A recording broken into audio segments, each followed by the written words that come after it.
So disaster recovery continues to be more complex and taking longer than we've seen in past decades. More frequent events are occurring, more billion-dollar disasters are occurring, and so our organizations are really stretched thinner than they've ever been before from a resource standpoint. Being able to maximize partnerships allows us to create some efficiencies that maybe we would not have otherwise and stretch those resources even further to be able to support communities impacted. Disasters are changing, funding is changing, volunteer is changing. There's so much changing in disaster, and I really want that network to come together to see this new view of disaster and how we need to recover in it. I lost my home in Hurricane Florence. That's what got me into disaster, and I'm here speaking not just as a disaster professional, but a homeowner that's been on the other side of that table. And I can tell you that we can do it, but we've got to do it together, and we've got to be willing to change with the times just as everything else does. The reality is that when a disaster hits a local community, we know that we can't just rely on local connections, especially where there isn't capacity.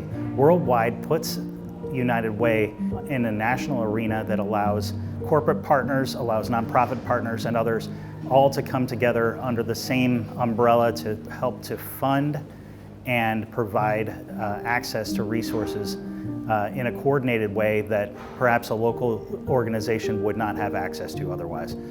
The end result is communities that will be better equipped and better ready to meet the moment when disaster strikes. And that, I think, is the strongest part about this resilience work that United Way Worldwide is doing right now.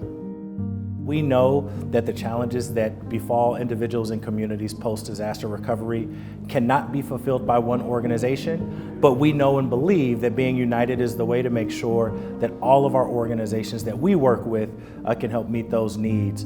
A lot of the issue in recovery is that all of those resources and all of that funding comes right up front in disaster.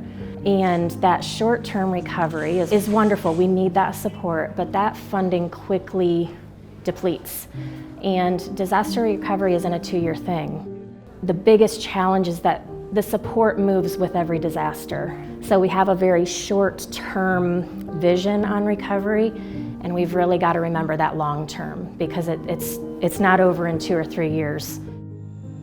Our strength is that since we are in these communities, we live in these communities, we play in these communities, we are the community. It provides us a very unique perspective to galvanize resources that not only meet the near-term needs, but the long-term needs as well.